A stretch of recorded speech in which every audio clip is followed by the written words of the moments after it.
The snow fell in thick, relentless sheets, turning Manhattan into a blurred canvas of white and gray.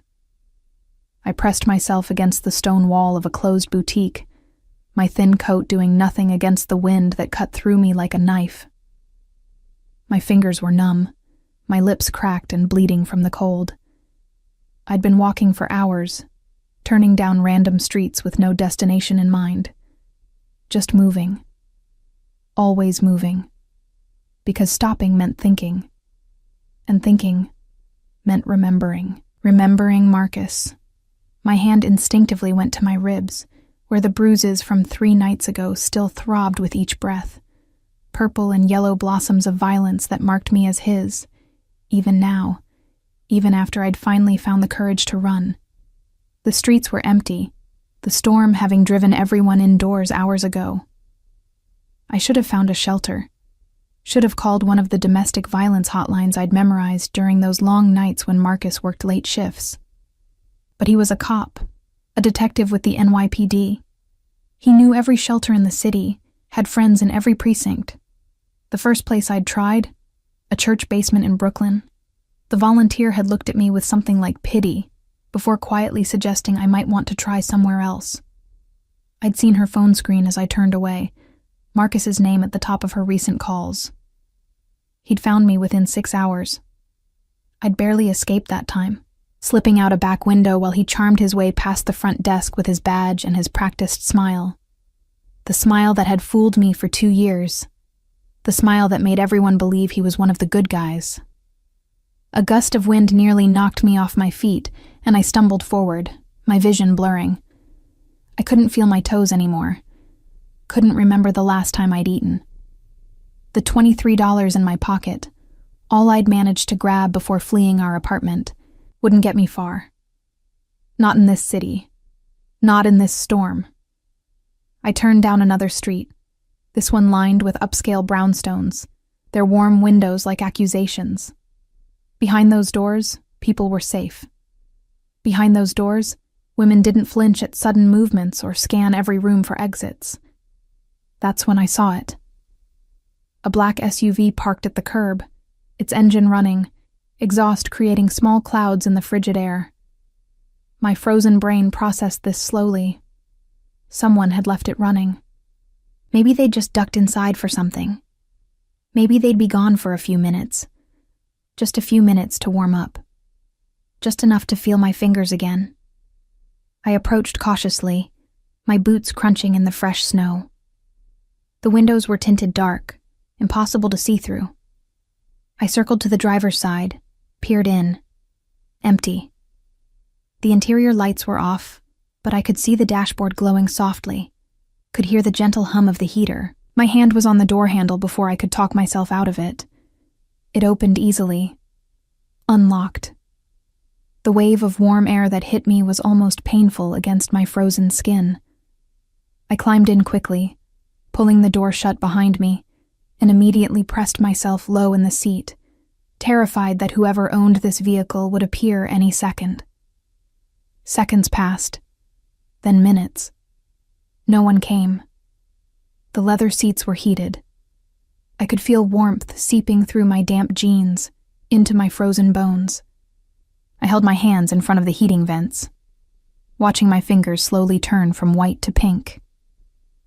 The pain of circulation returning was excruciating, but I welcomed it. Pain meant I was alive. Pain meant I was still fighting. I shouldn't stay. I knew I shouldn't. But the warmth was hypnotic, and I was so tired. So bone-deep, soul-crushingly tired. My eyes drifted closed, just for a moment. Just to rest. The sound of voices outside jerked me back to consciousness. Male voices, speaking in low tones. Close. Too close. Panic seized me. I looked around wildly, searching for somewhere to hide in the spacious interior. The back seat.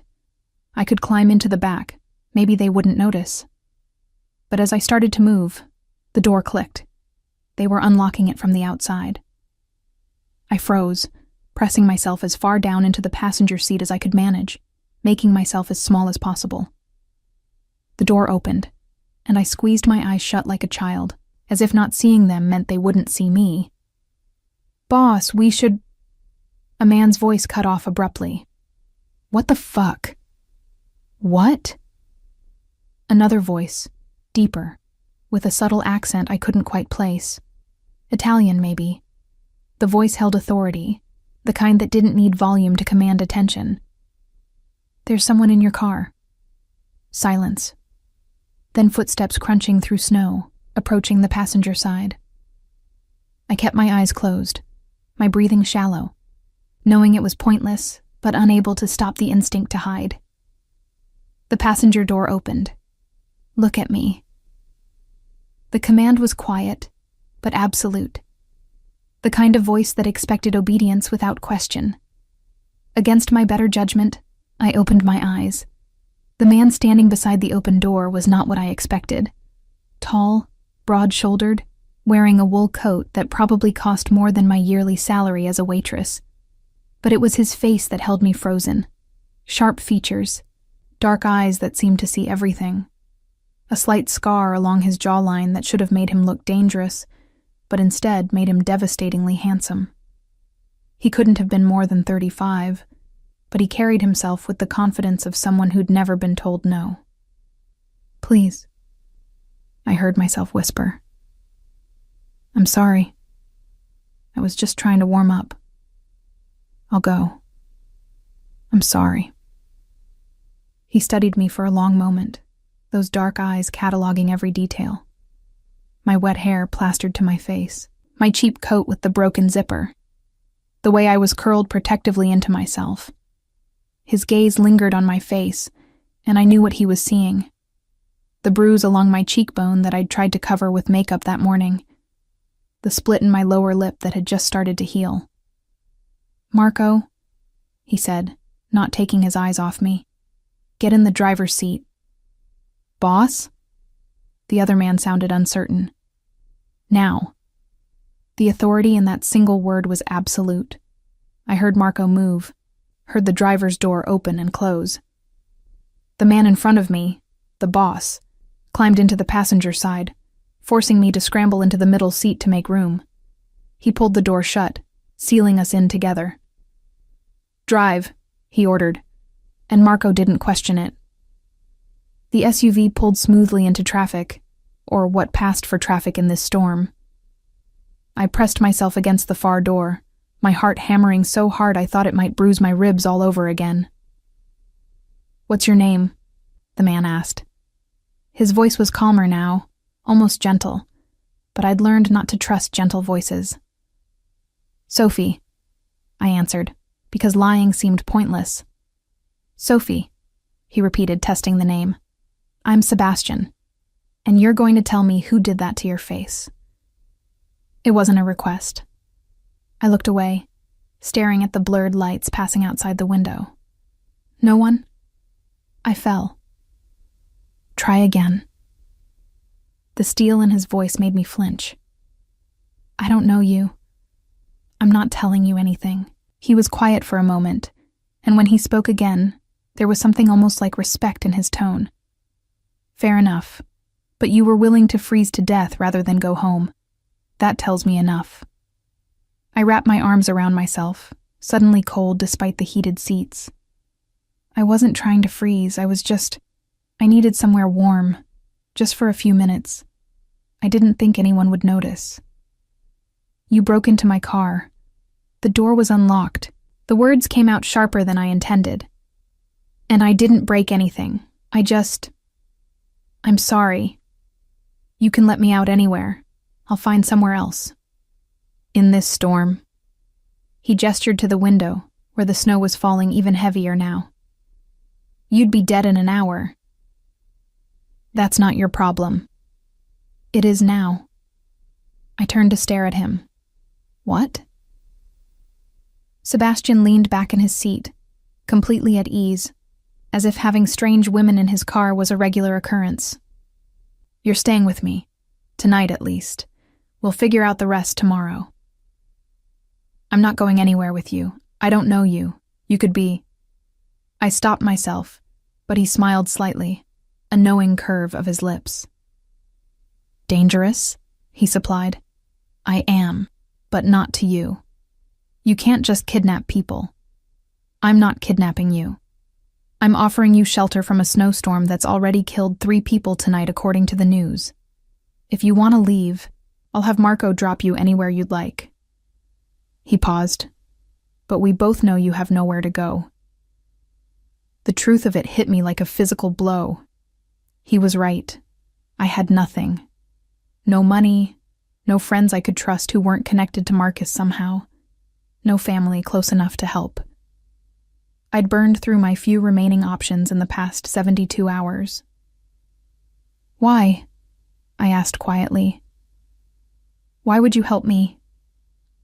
Something flickered across his face, too quick to identify. Let's just say I have a particular hatred for men who hurt women. The way he said it made me believe him, which was probably foolish.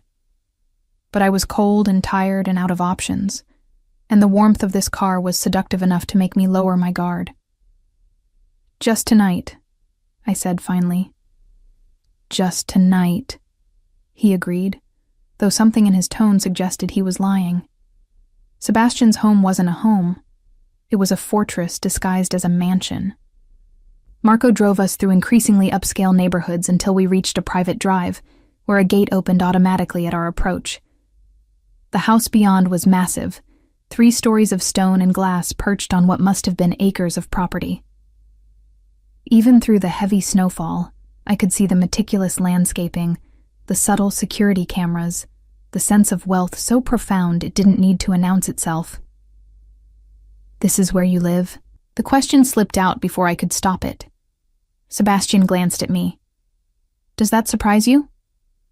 I thought you'd just drop me at a hotel or something. I don't do things halfway, Sophie. The way he said my name sent an unexpected shiver through me that had nothing to do with the cold. The car stopped under a covered portico, where a man in a suit immediately appeared with an umbrella, though we barely needed it for the few steps to the entrance. Inside, warmth enveloped me immediately, along with the scent of expensive wood polish and something cooking that made my stomach clench with sudden hunger. The entry hall was twice the size of the apartment I'd shared with Marcus. Marble floors, a sweeping staircase, artwork that looked original and priceless. A woman in her 50s, dressed in neat black slacks and a crisp white blouse, appeared from a side door. Mr. Moretti, you're back. I wasn't expecting... She stopped when she saw me, her professional mask slipping for just a moment. Mrs. Chen, this is Sophie. She'll be staying with us. Sebastian shrugged out of his coat, handing it to another staff member who'd materialized silently.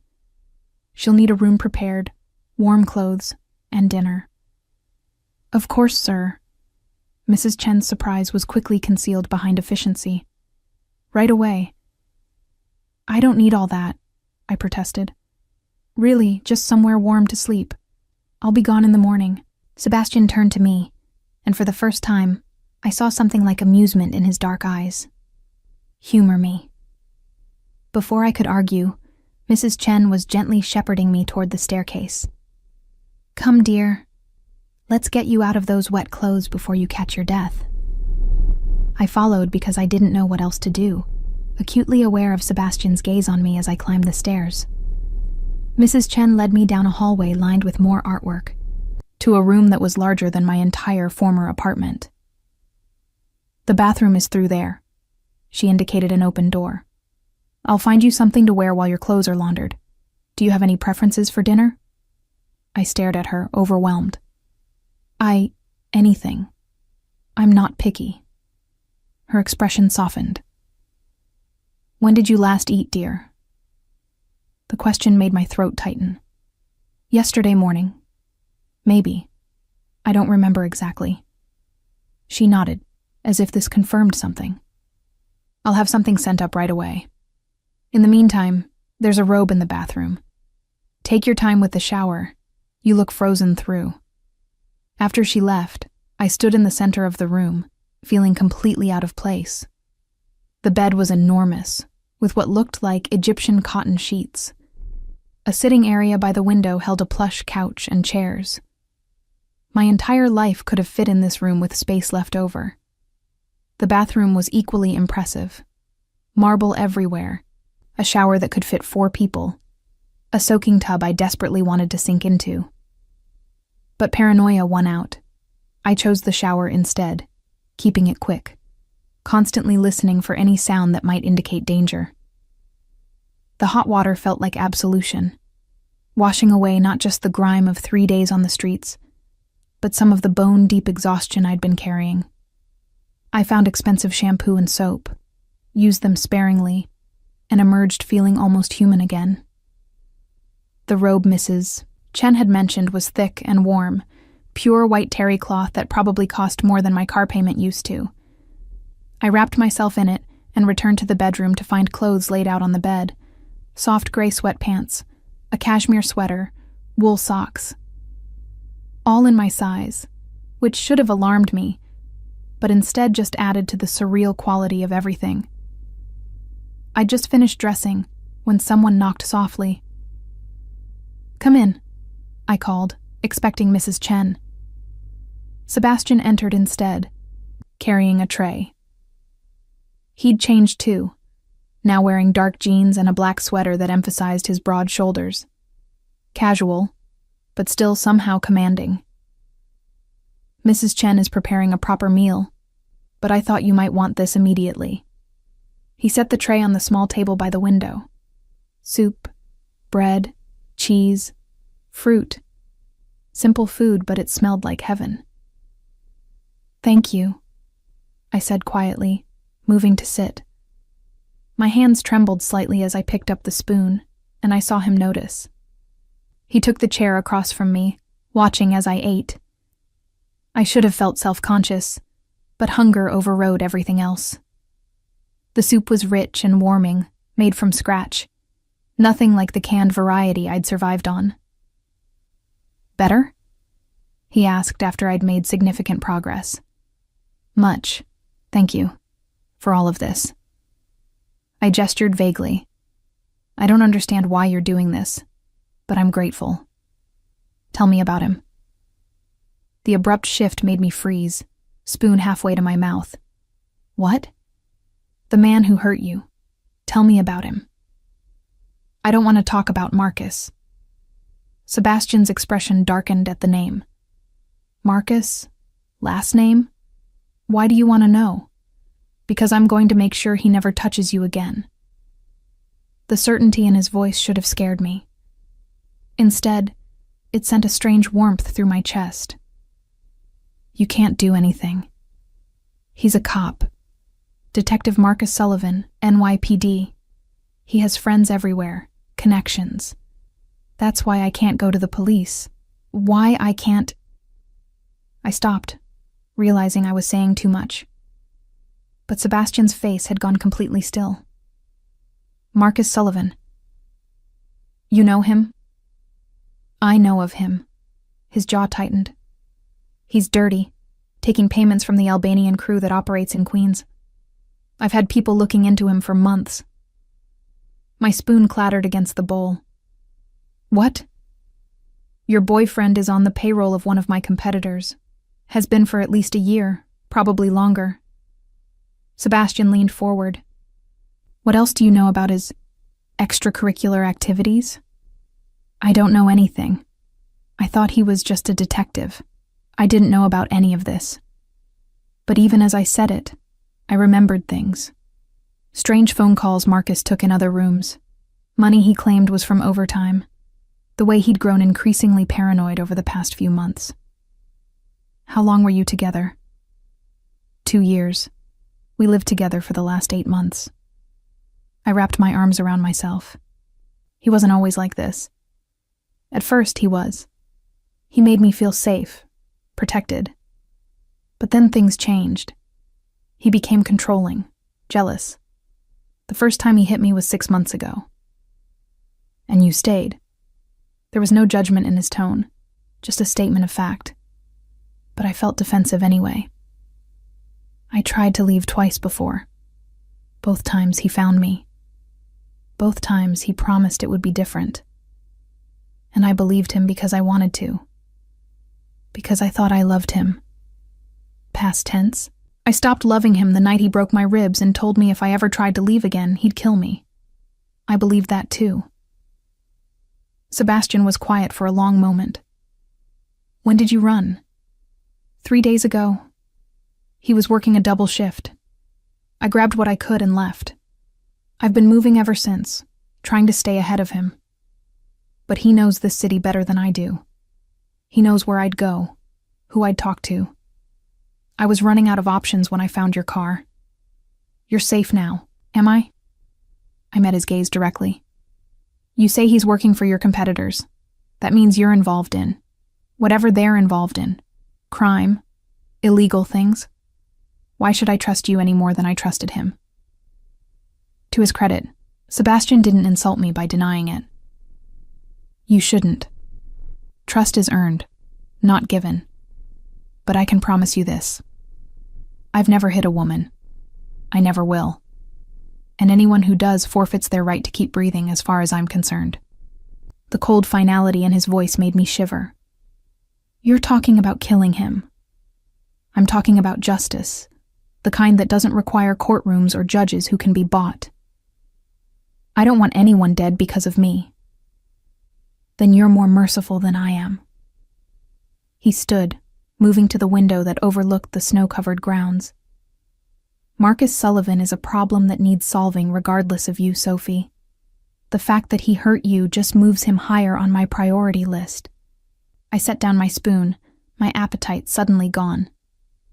What are you exactly? What do you do? He turned to face me, and in the soft lamplight he looked almost ordinary. Almost like just a handsome man in an expensive home. But I knew better now. I run a family business, import-export, real estate, various investments. Some of it is entirely legal. Some of it. He shrugged elegantly. Some of it operates in gray areas. The mafia. That's such a dramatic term. I prefer to think of myself as a businessman with diverse interests. Who kills people? Who protects what's his and eliminates threats? He moved closer, and I found myself unable to look away from his intense gaze. You're under my protection now, Sophie. That means Marcus Sullivan is a threat to what's mine. Do you understand? My mouth went dry. I'm not yours. Not yet. The quiet confidence in those two words sent heat rushing through me. But you will be. I should have argued. Should have told him he was insane, that I'd just escaped one controlling man and wasn't about to walk into the arms of another. But something in the way he looked at me, not with Marcus's possessive rage, but with a protective intensity that made me feel seen, valued, kept me silent.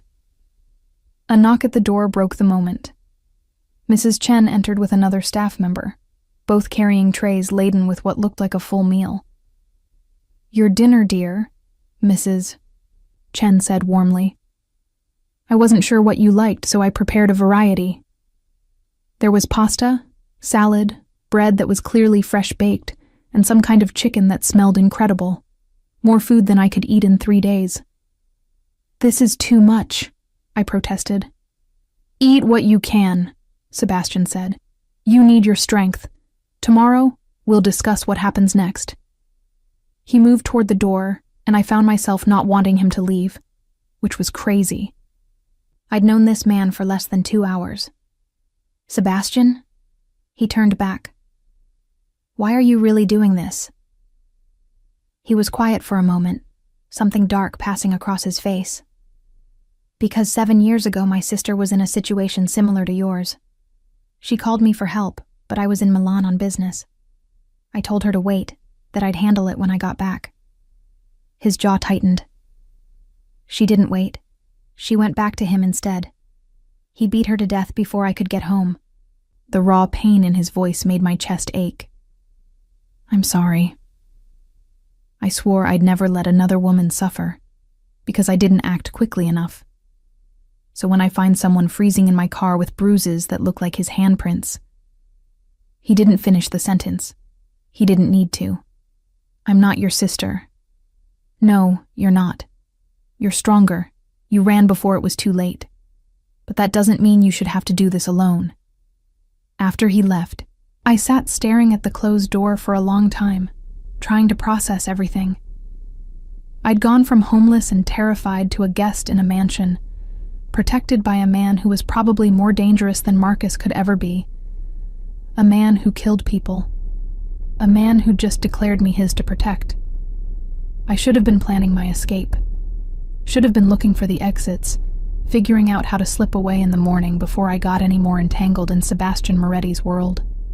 Instead, I found myself eating the incredible food Mrs. Chen had prepared, allowing myself to feel safe for the first time in months, and trying to ignore the small voice in the back of my mind that whispered I'd just traded one cage for another, even if this one was lined with cashmere and kindness. I woke to sunlight streaming through unfamiliar windows, and the disorienting softness of sheets that felt like clouds. For a moment, I couldn't remember where I was. My hand instinctively reaching for the alarm clock that wasn't there. My body tensing in preparation for Marcus's morning routine. The way he'd wake me with his hands already demanding, ownership claimed before I'd even opened my eyes. But Marcus wasn't here. I was in Sebastian Moretti's mansion, in a bed larger than my old bedroom, wearing borrowed clothes that probably cost more than everything I'd owned. I sat up slowly, taking in the room in daylight. It was even more beautiful than I'd realized last night. Cream walls, dark wood furniture that looked antique, and those windows that offered a view of snow-covered gardens that seemed to stretch forever. A winter wonderland that should have felt peaceful, but instead made me acutely aware of how trapped I was. The storm had dumped at least 2 feet overnight, and everything beyond the windows was pristine white. A soft knock at the door made me pull the covers up protectively. Yes? Mrs. Chen entered carrying another tray. Good morning, dear. I hope you slept well.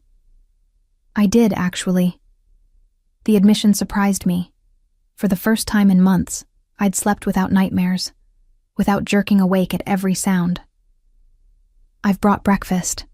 Mr. Moretti asked that you join him in his study when you're ready, but there's no rush. She set the tray on the bedside table. Coffee, fruit, pastries that looked homemade. There are fresh clothes in the closet. I had to guess at sizes, but hopefully something will work. After she left, I moved to the closet and found it stocked with several outfits, all in my size. The precision of it should have alarmed me. How had they gotten my exact measurements?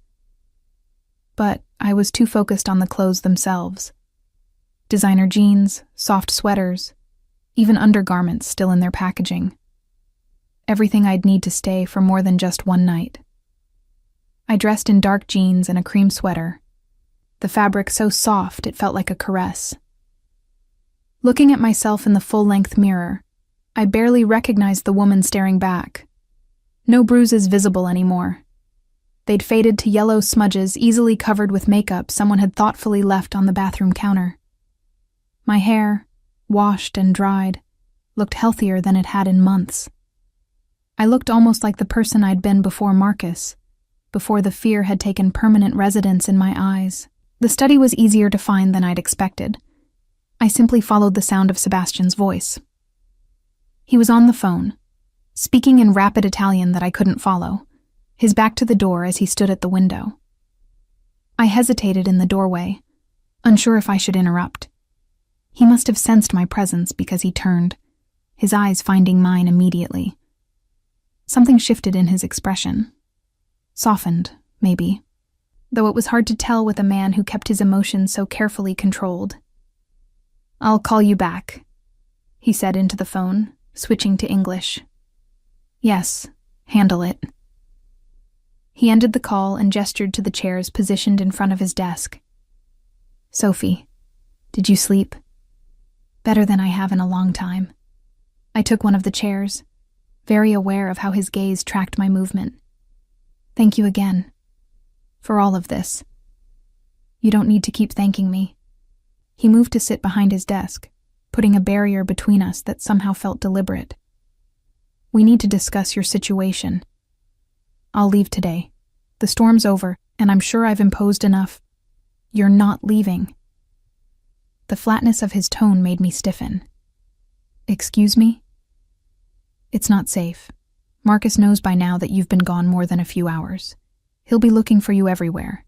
And if my suspicions about his involvement with the Albanians are correct, he has resources you can't even imagine. So I'm supposed to just stay here?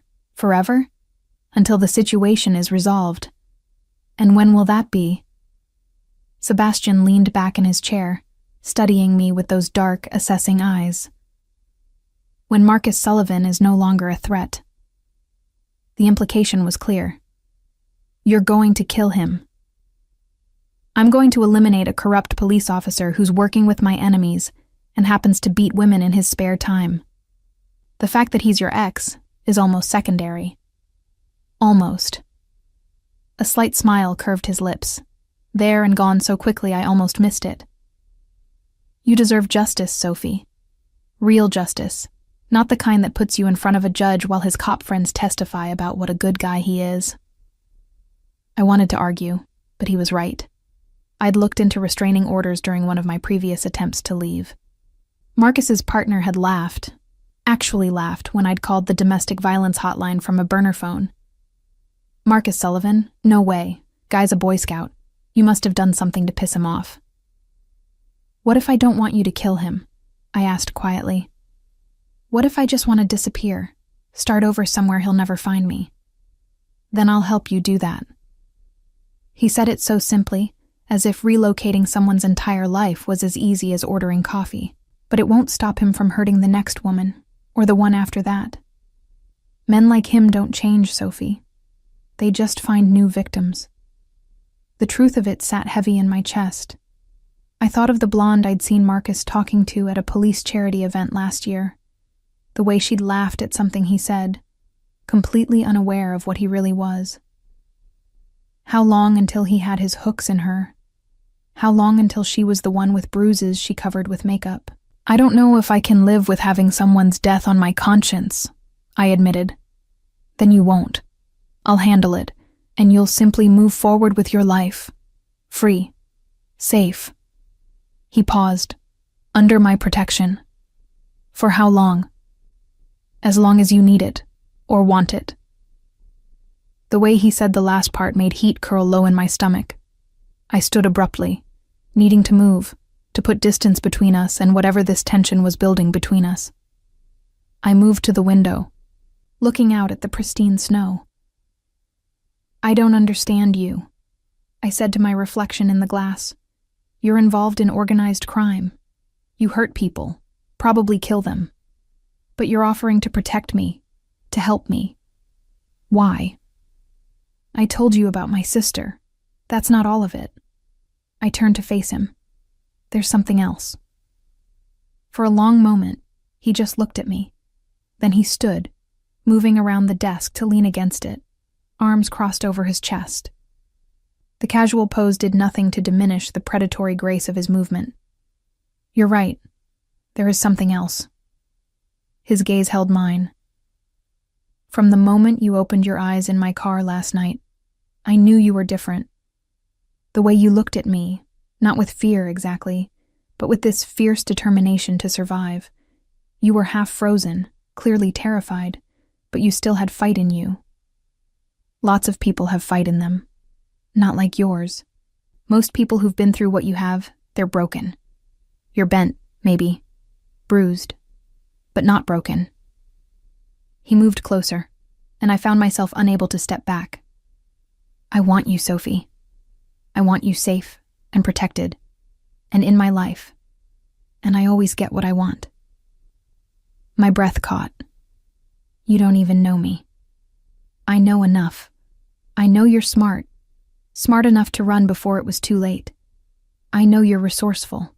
You survived 3 days on the streets in winter. I know you're loyal. You stayed with him longer than you should have because you believed in the man you thought he was. He reached out, his fingers gently tilting my chin up so I couldn't look away. And I know that when I touch you, your pulse speeds up, just like it's doing right now. He was right. My heart was hammering, but not from fear. This was something else entirely, something dangerous and tempting and absolutely insane. "This is crazy," I whispered. "Probably." His thumb traced along my jaw, achingly gentle. "But I've built an empire on calculated risks, and you, Sophie Marshall, are worth the risk. You don't know my last name. I know everything about you. Sophie Elizabeth Marshall, 27, from upstate New York. Parents divorced when you were 12. Moved to the city 5 years ago to attend culinary school, but dropped out after a year due to finances. Worked as a waitress at 3 different restaurants before meeting Marcus Sullivan 2 years ago. No criminal record, not even a parking ticket. Favorite color is blue. You're allergic to shellfish, and you have a scar on your left ankle from falling off a bike when you were 9. I stared at him, shock warring with anger. You had me investigated. I had my people pull your basic information last night while you slept. I needed to know who you were, if there were other complications I should be aware of. He didn't look remotely apologetic. I protect what's mine, Sophie. That means knowing everything. I'm not yours. Not yet, he repeated, just as he had last night. But you could be, if you'd let yourself. I just got out of one relationship with a controlling man. I'm not looking to jump into another. Something dark flickered across his face. I'm nothing like Marcus Sullivan, aren't you? You're making decisions about my life without consulting me. You had me investigated without permission. You're talking about killing someone and expecting me to just accept it. The difference, he said, his voice dropping to something almost dangerous, is that everything I do is to protect you, not control you. I had you investigated to make sure there were no other threats. I'm handling Marcus because he will hunt you for the rest of your life if I don't. And yes, I'm making decisions, but I'll never make you do anything you don't want to do. Except stay here. You want to leave? He stepped back, giving me space. Say the word. I'll have Marco drive you anywhere you want to go. Give you money, new identity, whatever you need to start over. But I think we both know that's not what you really want. You don't know what I want, don't I? His gaze dropped to my lips, and I felt the look like a physical touch. You want to feel safe. You want someone strong enough to stand between you and the monsters, but gentle enough not to become one himself. You want passion without violence, protection without prison. He moved closer again, until I could feel the heat radiating from his body. You want to stop running, and I'm offering you the chance to stand still, to breathe, to live, without looking over your shoulder. God help me, he was right. I did want all of that. I wanted to stop running, to stop being afraid, and this man, this beautiful, dangerous man, was offering me everything I'd been desperately seeking. What if I said yes? The words came out barely above a whisper. What would that mean? It would mean you stay here, under my protection. It would mean I handle Marcus and anyone else who tries to hurt you. It would mean you get to decide what happens next, at your own pace, in your own time. His hand came up to cup my face, his touch achingly tender. It would mean I get to keep you safe until you're ready to decide what you really want. And if I decide I want to leave after all of this is over? Pain flashed in his eyes, quickly masked. Then I'll let you go. I told you, Sophie, I'm not Marcus. I won't cage you. I'll just spend every day proving that staying is the better choice. Before I could respond, before I could talk myself out of it, I found myself leaning into his touch, my eyes closing as his thumb stroked across my cheekbone. This was insane. Absolutely insane. I'd known this man less than 24 hours. He was a criminal, probably a killer, definitely dangerous. But when he touched me, I didn't feel afraid. I felt safe, protected, seen. A sharp knock at the door broke the moment. Sebastian dropped his hand, his expression shifting instantly to something harder, more controlled. Enter. A man I hadn't seen before stepped in, his expression grim. He was older than Sebastian, maybe mid-40s, with graying hair and eyes that had seen too much. "Boss, we have a problem." Sebastian's jaw tightened. "What kind of problem?" "Sullivan's been asking around. He's got photos of the girl, showing them to his contacts in the shelters and hotels. Says she's mentally unstable, needs her medication, that he's worried about her safety." My stomach dropped. Of course. Marcus would spin it that way, making himself the concerned boyfriend while painting me as crazy. How many times had he threatened exactly that when I'd tried to leave before? "There's more," the man continued, his gaze flickering to me briefly. "He's connected to the Cucci family, not just taking bribes. He's actively working with them, intelligence sharing, protection, helping them move product. And he knows about you, boss. Knows you've been investigating their operation." Sebastian's expression turned to ice. "How long?" "We think at least 6 months, maybe longer." The room seemed to chill by several degrees. Sebastian moved back to his desk, his movements precise and controlled, but I could sense the fury beneath the surface. "Get Luca and Dante. I want everything we have on Sullivan. Financials, communications, associates, everything. Already being compiled." "Good." He glanced at me, and I saw calculation in his eyes. "Sophie, this changes things." "How?" "Marcus isn't just looking for you because you left him. He's looking for you because you might know something about his involvement with the Albanians. You're a liability to him now, to his whole operation." The blood drained from my face. "But I don't know anything. I didn't even know he was dirty until you told me." "He doesn't know that. For all he knows, you've been aware of his activities the entire time and you're planning to expose him." Sebastian's voice was grim. "That makes you a target not just for him, but for the Cucci family. They can't risk you talking to the wrong people." I sank into the nearest chair, my legs suddenly unable to support me. "So what you're saying is, even if Marcus were gone, I'd still be in danger." "Until we eliminate the threat entirely, yes." "And how do you eliminate an entire crime family?" Sebastian's smile was cold and entirely predatory. "Very carefully and very thoroughly." The next 3 days passed in a strange blur of luxury and tension. I remained in Sebastian's mansion, a gilded cage that became increasingly comfortable even as the danger outside its walls grew more concrete. Mrs. Chen fussed over me, making sure I ate regular meals and had everything I needed. I explored the house during daylight hours, discovering a library that rivaled some bookstores, a gym that looked like something from a magazine, and a conservatory filled with winter blooms that seemed impossible given the frozen landscape outside. But beneath the surface calm, I could feel the machinery of Sebastian's organization grinding into motion. Men in dark suits came and went at all hours, speaking in low tones about things I wasn't meant to hear.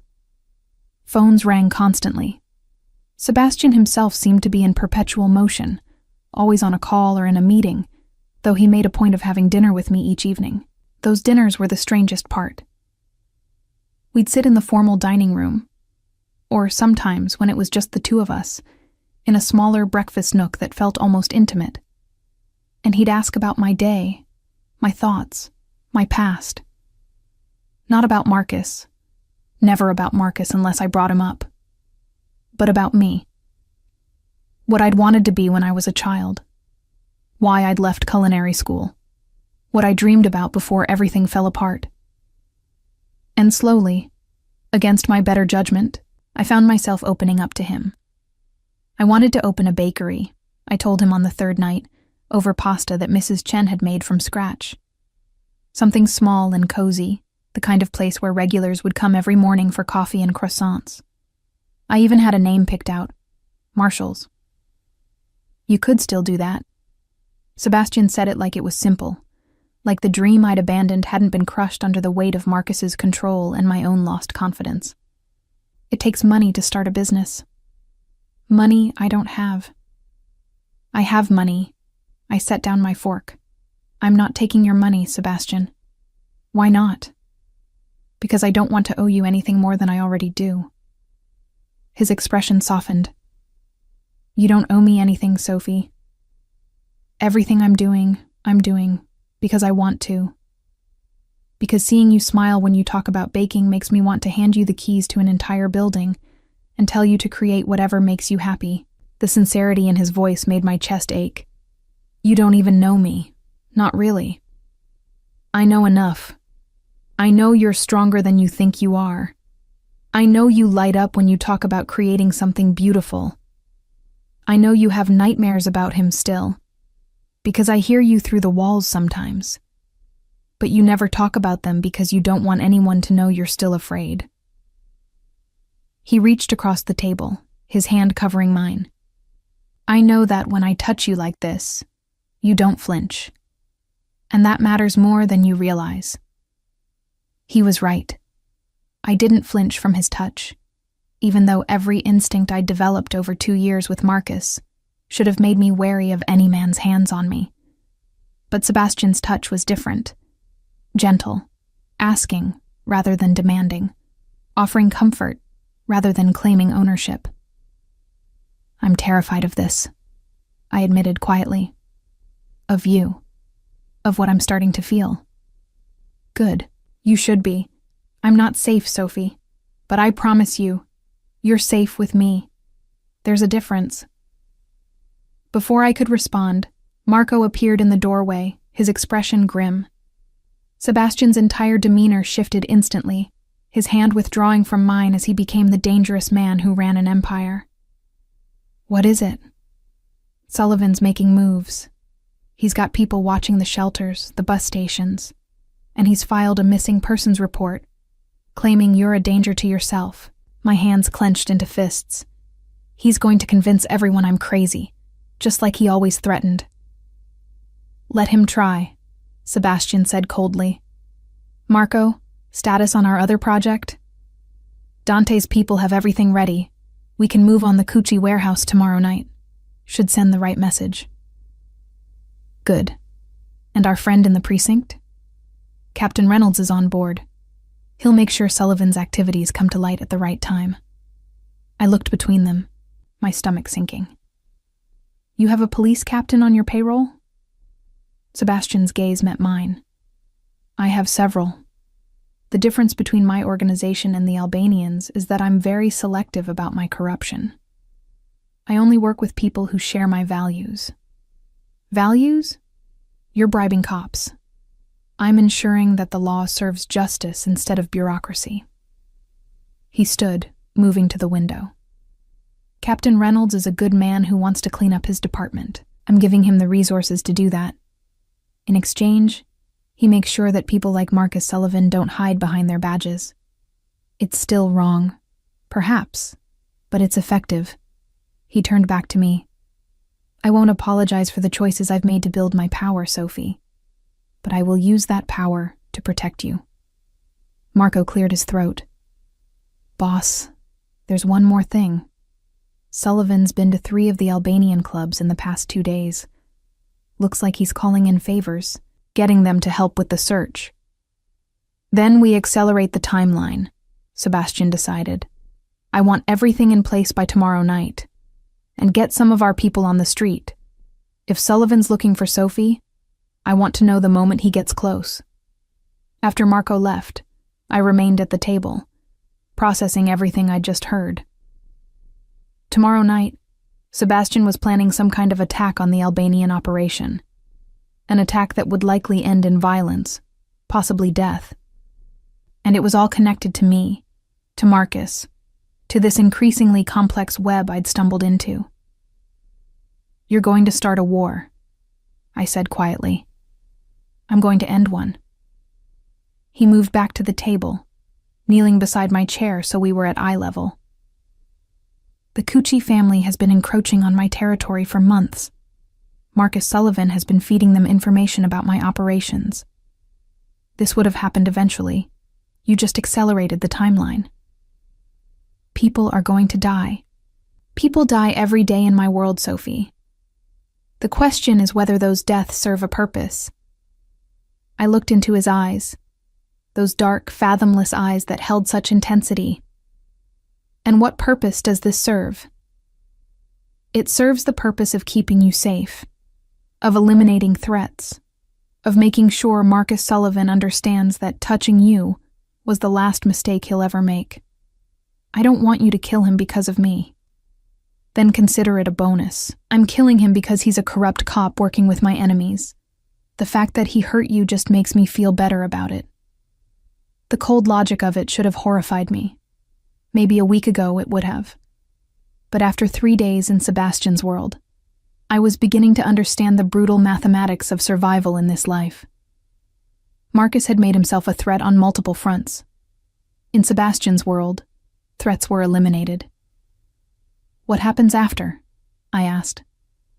After Marcus is gone, after the Albanians are handled, what happens to me? Sebastian's hand came up to cup my face, his touch achingly gentle. That's entirely up to you.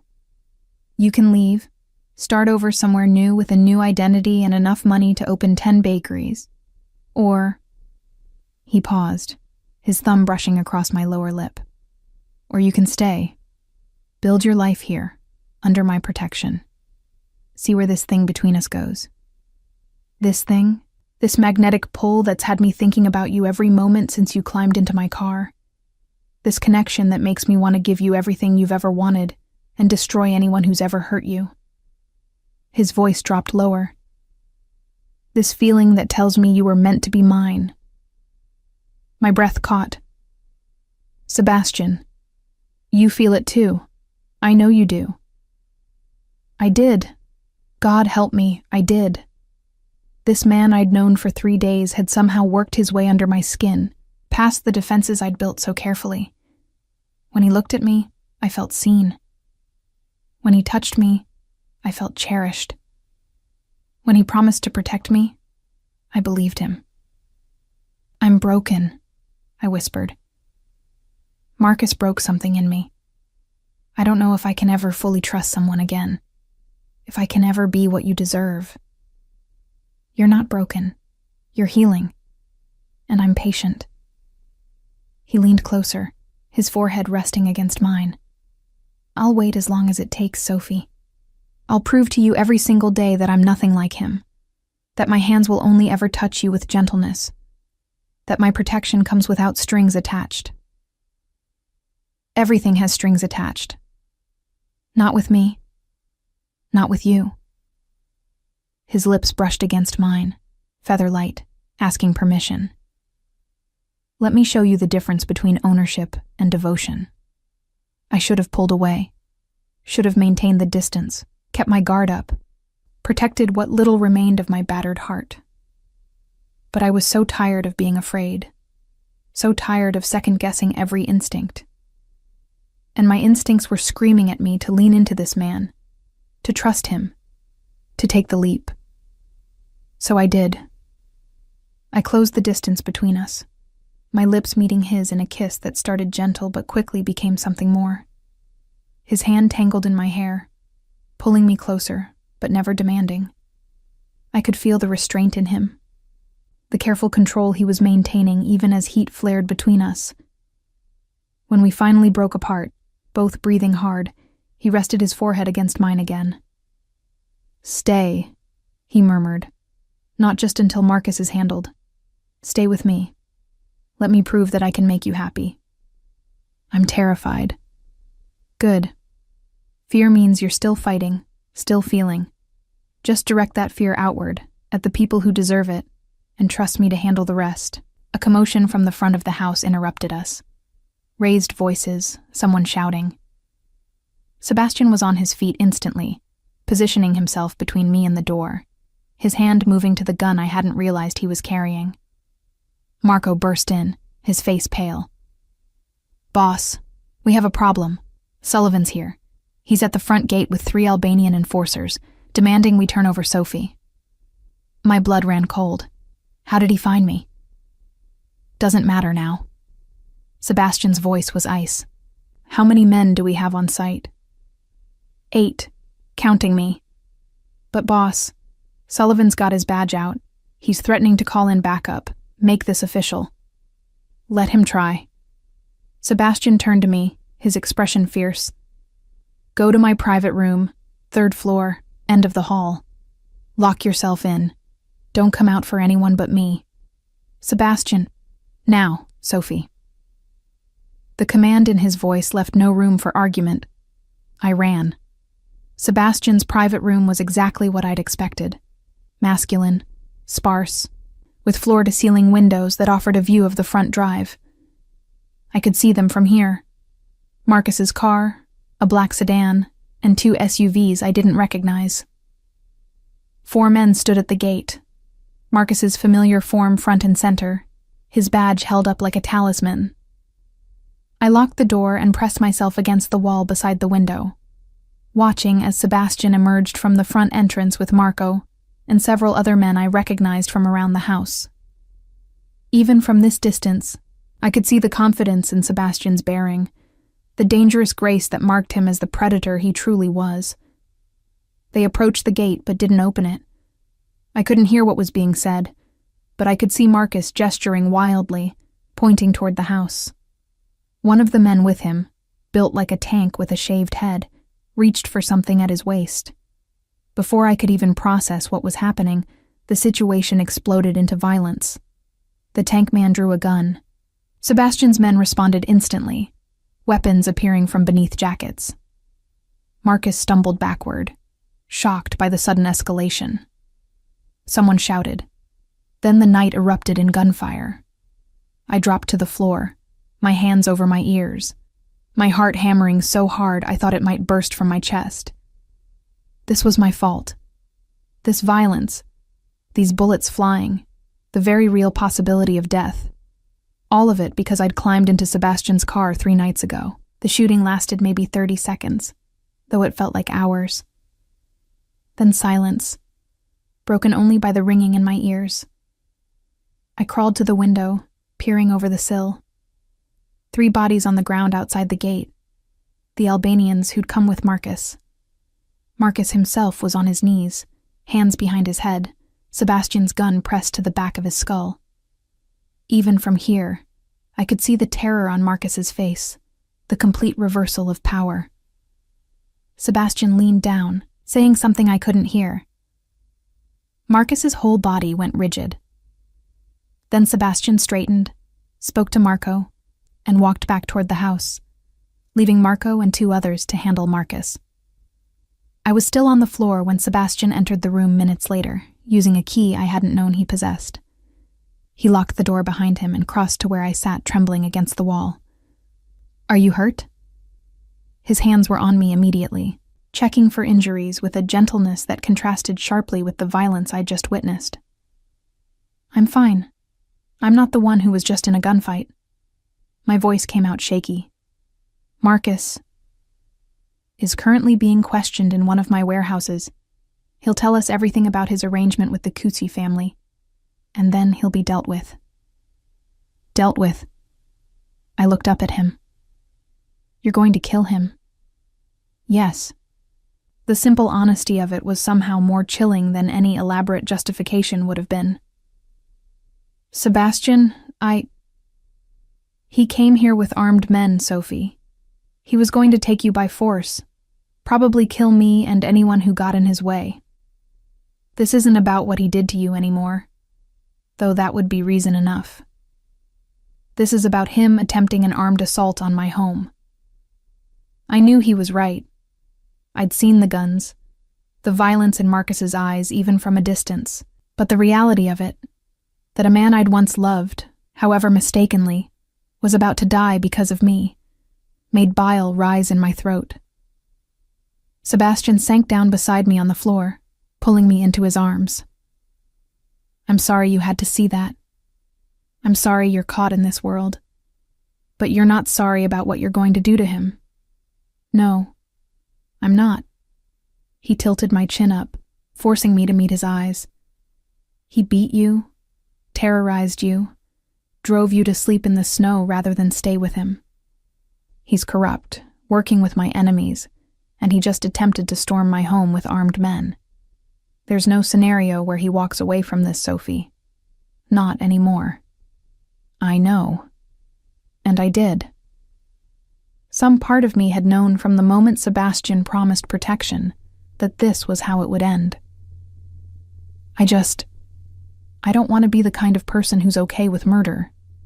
You're not okay with it. You're accepting it as a necessary evil. There's a difference. His arms tightened around me. In my world, Sophie, there are only two kinds of people: predators and prey. Marcus was a predator who disguised himself as a protector. I'm a predator who's honest about what I am.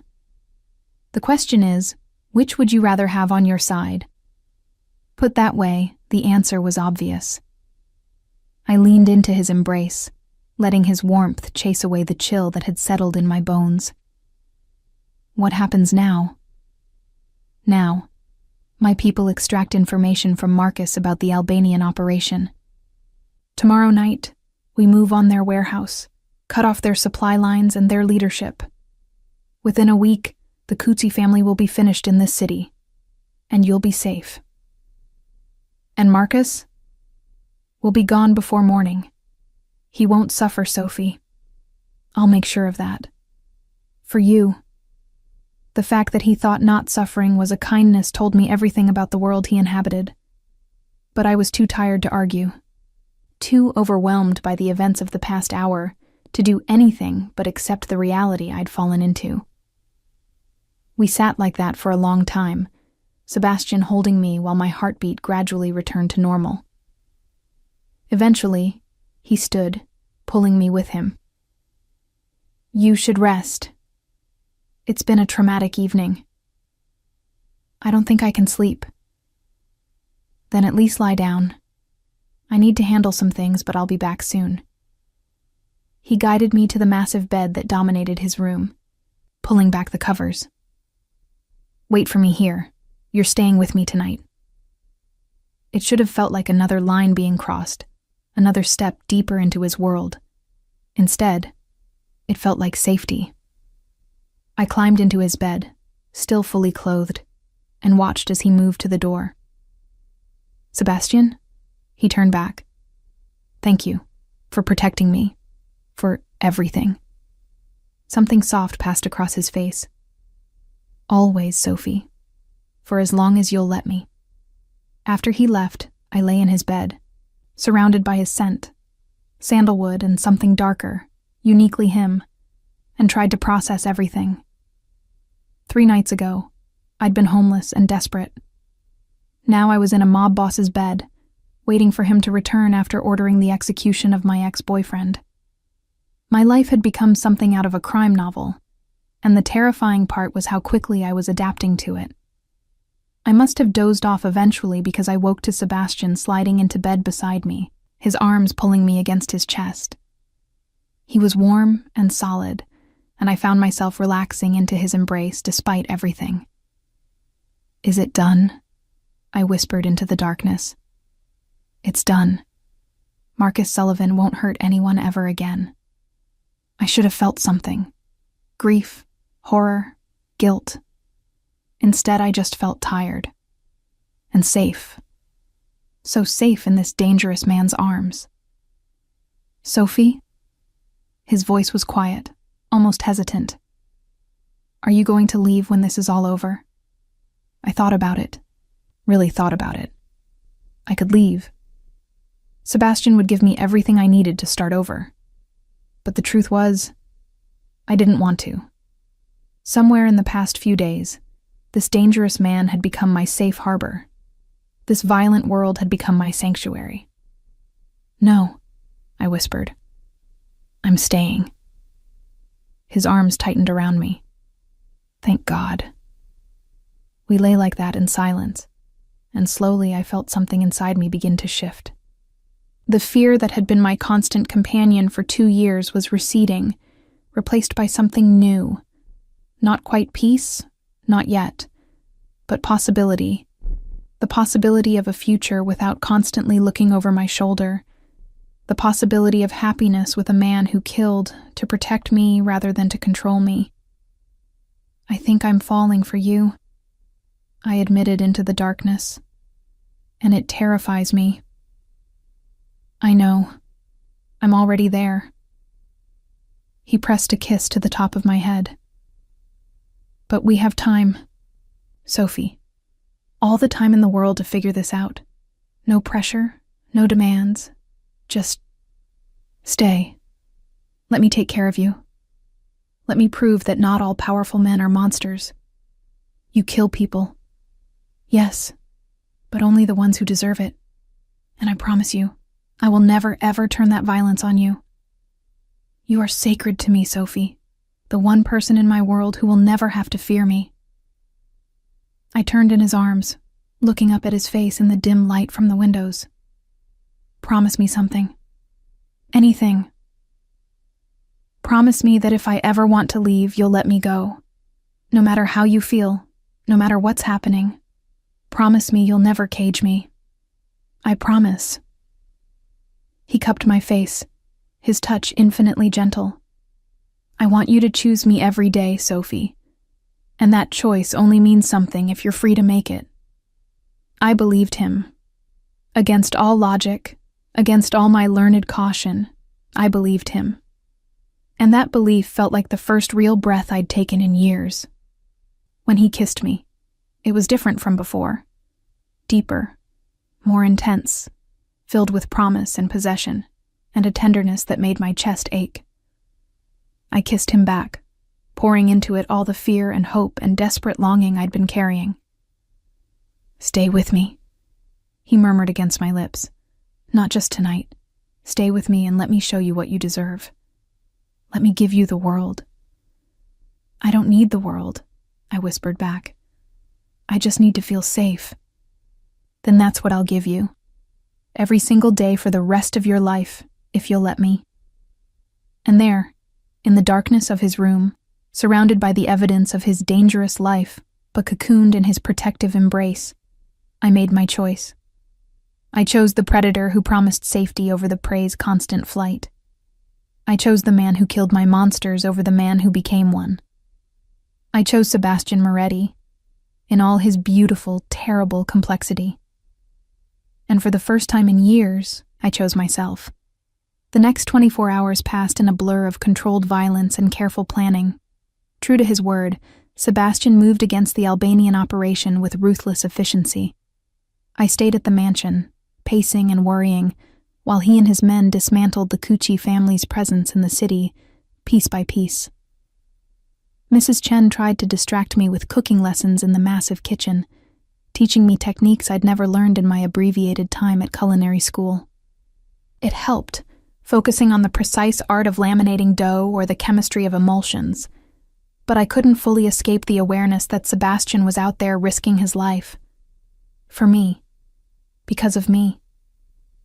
He called every few hours, his voice steady and calm, assuring me that everything was proceeding according to plan.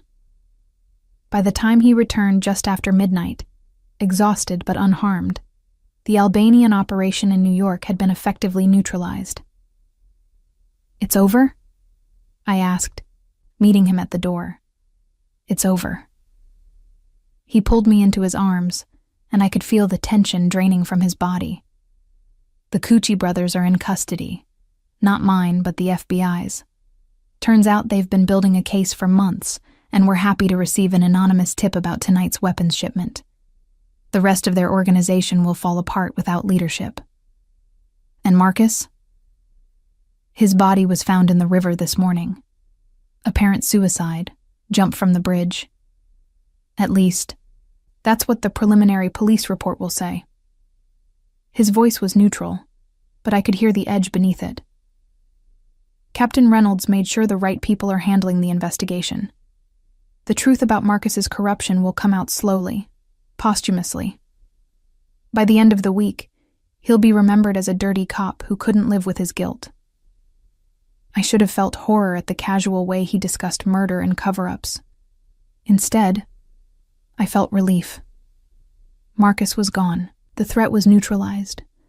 For the first time in 2 years, I could breathe without fear. "So what happens now?" I asked. Sebastian pulled back slightly, looking down at me with an intensity that made my heart race. Now, you decide what you want. You're safe, Sophie. Free. You can go anywhere. Do anything. The world is yours. And if what I want is to stay here, with you. Something fierce and possessive flared in his eyes. Then I spend the rest of my life making sure you never regret that choice. The next morning, Sebastian surprised me by taking me into the city. We drove to a neighborhood I didn't recognize. Upscale but not ostentatious, with tree-lined streets and charming storefronts. He pulled up in front of an empty corner unit with large windows and a for lease sign. "What are we doing here?" I asked. He didn't answer, just took my hand and led me inside. The space was perfect. Not too large, with exposed brick walls, high ceilings with original tin tiles, and enough room for a commercial kitchen, seating area, and display cases. "It's perfect for a bakery," I breathed, seeing it instantly. The windows would let in perfect light, and the corner location means foot traffic from 2 streets. "It's yours if you want it," Sebastian said simply.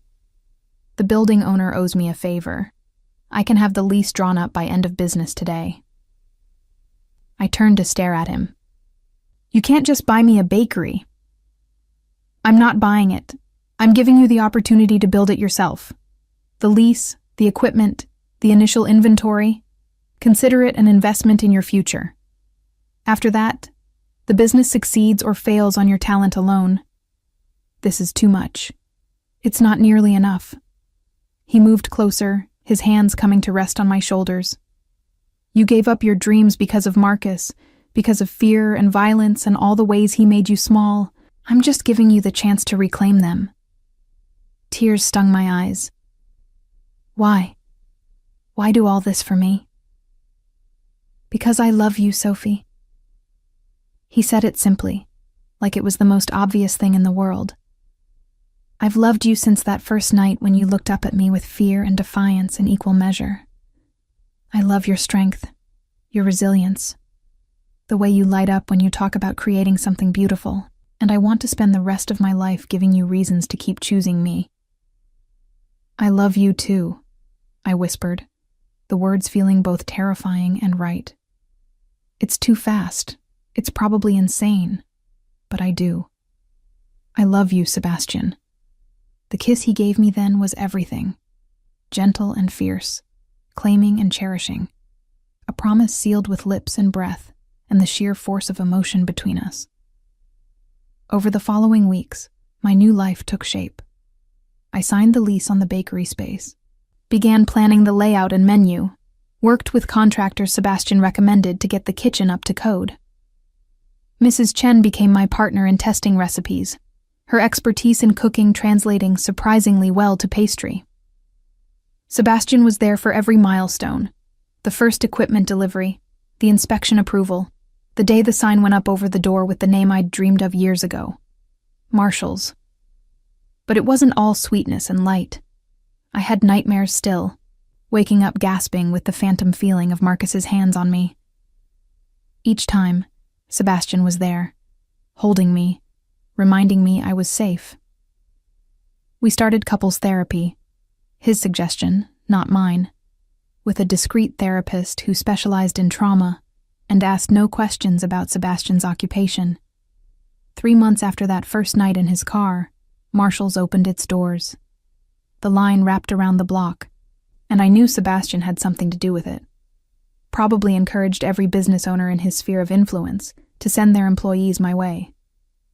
But as the days passed and the customers kept coming back, I started to believe they were returning for the quality of my croissants, not because they were afraid of the man who protected me. 6 months after opening, on a quiet Tuesday morning before the bakery opened, Sebastian came in through the back door as he often did.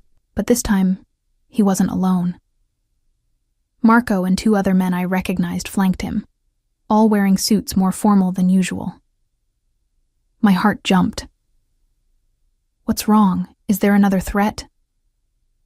"No threat," Sebastian assured me, crossing to where I stood at the counter, my hands dusted with flour from the morning's baking. "But there is something important I need to ask you." And then, surrounded by the smell of fresh bread and the evidence of my reclaimed dreams, this dangerous, beautiful man dropped to one knee. "Sophie Marshall," he began, pulling a small velvet box from his pocket. "6 months ago, you climbed into my car seeking shelter from a storm. You gave me the greatest gift anyone has ever given me. You trusted me with your safety, your future, your heart. You showed me that strength isn't just about power and control, but about vulnerability and courage." Tears were already streaming down my face. "I promised to protect you every day of your life. I promised to support your dreams and celebrate your successes.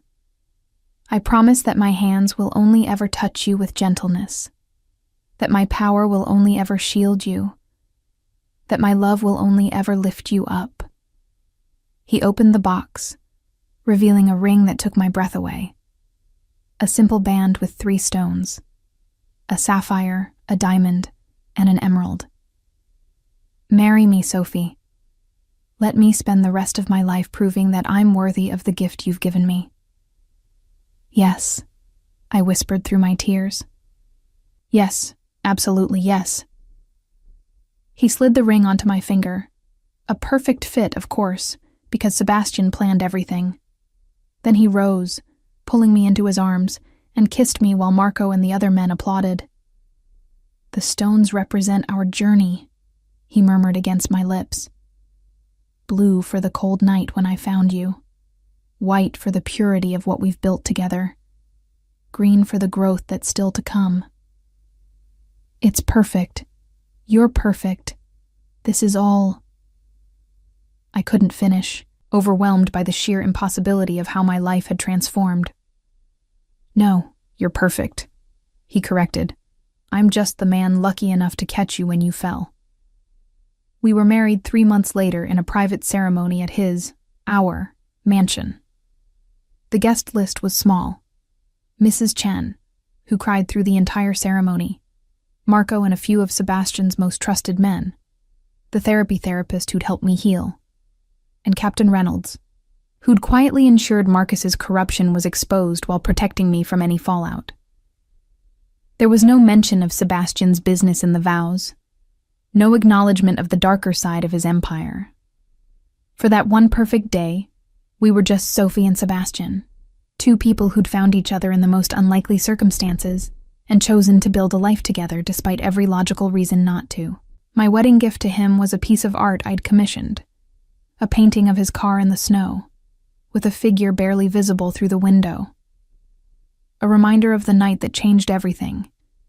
His gift to me was a document, the deed to the building where Marshall's operated, and the papers making it entirely mine, free and clear. "You earned this," he said when I protested. "Every success, every customer, every 5-star review. That's all you, Sophie. I just gave you the opportunity. You made it real." Life settled into a rhythm after that. Days at the bakery, which expanded to include a second location within the year. Evenings with Sebastian, learning to navigate the balance between his world and mine. Some of his associates made me uncomfortable. I couldn't fully separate myself from the knowledge of what they were, what they did. But I learned to focus on what I could control. My business, my marriage, my own healing. The nightmares became less frequent. The instinct to flinch at sudden movements faded. I could disagree with Sebastian without fear, could have an argument without terror that it would turn violent. Slowly, painstakingly, I reclaimed the parts of myself that Marcus had tried to destroy, and Sebastian kept every promise he'd made that first night. He protected me. He supported me. He loved me with a fierce intensity that never once felt like ownership. 1 year after our wedding, I stood in Marshall's during the early morning prep, my hands deep in dough, when Sebastian entered looking more serious than usual. "What is it?" I asked, wiping my hands on my apron. "I need to tell you something." He led me to the small office in the back, closing the door. "There's been a development. One of the Cucci brothers, the younger one, He's been released from prison. Technicality in the arrest. And he's making noise about revenge. My stomach dropped. For what we did to his family? For what I did. But you're my wife now, Sophie. That makes you a target. He took my hands. I wanted you to hear it from me before you heard it anywhere else. And I want you to know, I have people on this. He won't get anywhere near you. Should I be scared? No. You should trust me to handle this, the same way I've handled every other threat. His grip tightened. The difference between Marcus and me, Sophie? Marcus created danger in your life. I eliminate it. And he did. The younger Cucci brother disappeared from the city within a week, last spotted boarding a plane to Albania, with the understanding that returning to American soil would be a fatal mistake. Life in Sebastian's world wasn't always easy. There were always threats, always complications, always the awareness that the man I loved had blood on his hands. But those hands had never hurt me. Those hands had lifted me up, protected me, helped me build a life beyond my wildest dreams. 2 years after that night in the snow, I stood in our bedroom, looking at myself in the mirror. My bakery was thriving with 3 locations now. The nightmares were rare, occasional echoes rather than constant torment. And my hand rested protectively over the small swell of my stomach, where new life grew, a symbol of the future we were building together. Sebastian came up behind me, his arms wrapping around me, his hands joining mine over our unborn child. "Are you happy?" he asked softly. I leaned back against his chest, feeling safe and loved and entirely at peace with the impossible choice I'd made when I climbed into his car seeking shelter from a storm. "I'm more than happy," I answered truthfully. "I'm home." And I was. Not in the mansion with its luxury and security, not in the bakery with its warm ovens and satisfied customers, but here, in the arms of the dangerous man who'd taught me the difference between possession and protection, between control and care, between a cage and a sanctuary. I'd sought shelter from a snowstorm and found a love that burned bright enough to melt every last bit of ice from my broken heart. Sometimes the most unexpected paths lead us exactly where we need to be. Sometimes the most dangerous man is the safest harbor. And sometimes, when you're homeless and desperate, climbing into a stranger's car is the beginning of coming home.